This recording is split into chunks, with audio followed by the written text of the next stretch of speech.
Very good. He's 36 years of age and has won 22 Grand Slam. The first and the only man to reach that record. Rafael Nadal's tennis journey is absolutely incredible, and we're going to break down the last 17 years for you. It's broken down into 5 stages, ups and downs like any other professional athlete's career. He faced a lot of ups and downs as well. How he started as a youngster in 2005, that's stage number 1. How when he won his first French Open, and remember when he reached his first French Open title, he beat a certain Roger Federer in the semi-final of that 2005 French Open. So the first 3 years since he won his first ever slam, the French Open in 2005, the first 3 years, that's 5, 6 and 7, that was stage 1 of Rafael Nadal's career. We're going to look at 5 stages. Why do I say that is stage 1? Because he was an upcoming tennis player who was coming from a small island in Spain, and he was considered more or less a clay court specialist. In those days, if you remember, more often than not, the French Open champion would be usually very different to the player who would win the other slams, because the nature of the other slams, be the Australian Open, US Open and Wimbledon, were quite alike with quicker courts. So French Open would always throw some surprises. So when Rafael Nadal started winning, he probably was considered a clay court specialist. There's thought that yes, he'll win a few French Open, but that's about it, because usually French Open champions didn't go on and win on the other faster courts. So what did he do? Stage 1, as expected by most experts, it was a clay only player. That was the kind of tag he was giving, and he was living up to it. Then comes end of 2007. So where are we? Roger Federer, remember, by that time had won 12 Grand Slams, Nadal 3, all 3 French Opens.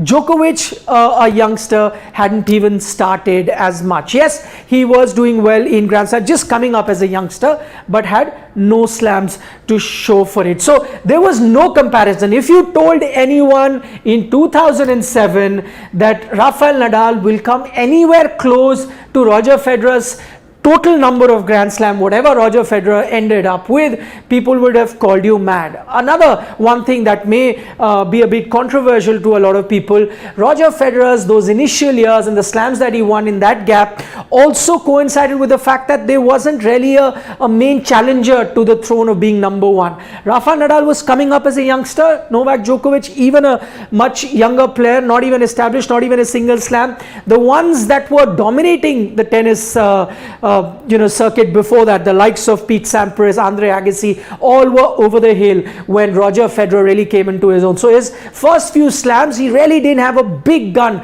to contend with.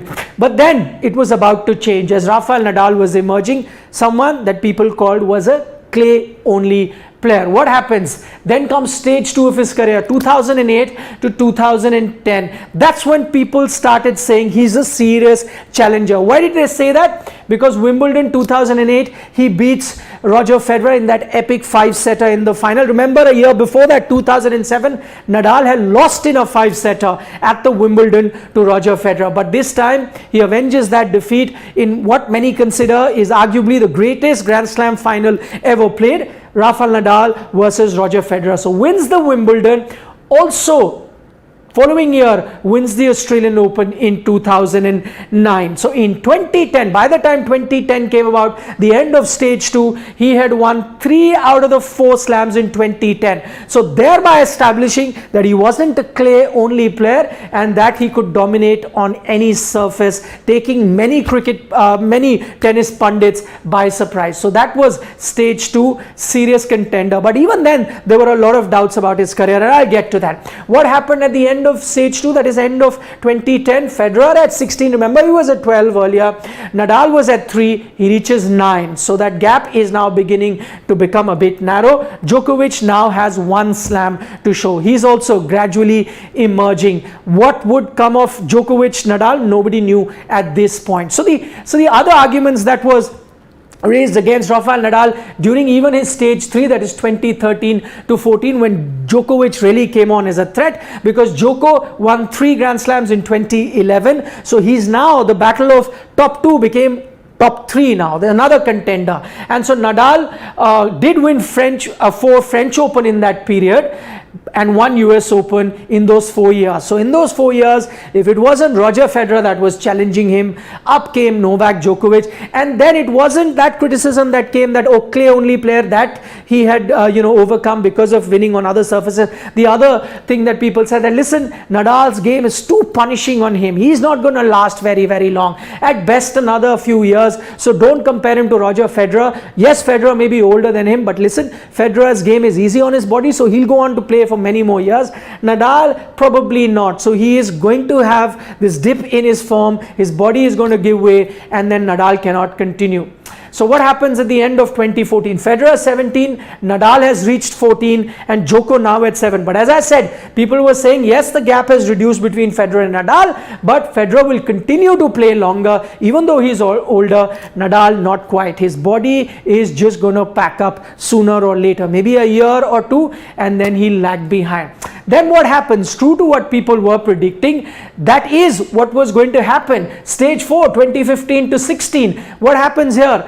In 2015, for the very first time, Nadal ended a calendar year without winning a single major, not even his beloved French Open. And all the tennis experts who had been talking about, Nadal coming to an end of his career were going to be proven right, because that's exactly what was happening on the tennis circuit. Because Nadal wasn't the same dominant self. They said that, listen, he got burnt out. That was his style of play. He put in his best in his younger years, and now his body has taken the toll of that, beating that he got, and now he will never be the same. So what was it at the end of 2016? Federer was at 17, Nadal at 14. Djokovic, he was the man to watch out for. Now 12, just 2 behind Rafael Nadal and closing in on Federer. So all focus then was on Novak Djokovic. Then comes stage 5, which proved everyone wrong. Stage 5 from 17 to 2022, as we're calling this stage as the revival. Because from here on, Rafael Nadal defied all odds, defied all punditry to come and show that, listen, he can improve. He can improve his game, and yes, he may be taking a lot of pain-killing injections. Yes, he's dealing with a lot of injuries, but he has the resolve to be winning at the highest level. So 2017 wins 2 majors in a year, one of them being US Open as well, as now showing that, listen, apart from that French Open, which is almost like a bank guarantee, he can win on other surfaces as well. What he had done, and you could clearly notice in his game, he started understanding his body better. So few changes that you saw in his game. One, there was changes in terms of his serve. So earlier his serve didn't win him too many points. He had to play long rallies even while he was serving. He changed that. He didn't make himself a big server, but found ways in terms of angles and then getting those aces, where his serve started becoming a bit lethal. So if not aces, it was tough for the opponent to return that serve. And so he started getting a few easy games on his serve, which wasn't the case before. So it shortened the points, made it easier on him. Also, he started playing shorter points in the match. He realized that maybe he cannot last for very long, and it is going to take a toll on his body. So when he's up against a much weaker opponents, he would play shorter points, as in started going for a bit more risky strokes, a bit more winners, which he would avoid earlier, so that he had no unforced errors. That was essentially the part of his game. He changed all of that depending on his age, depending on how many injuries he was having. So that changed it in stage 5. And what happens after all those changes to his game? Here he is, the only man to have reached this magical figure of 22 in terms of total slams. Federer at 20, Djoko still at 20. Many could argue, does Federer have another slam in him? Not quite. Maybe a Wimbledon.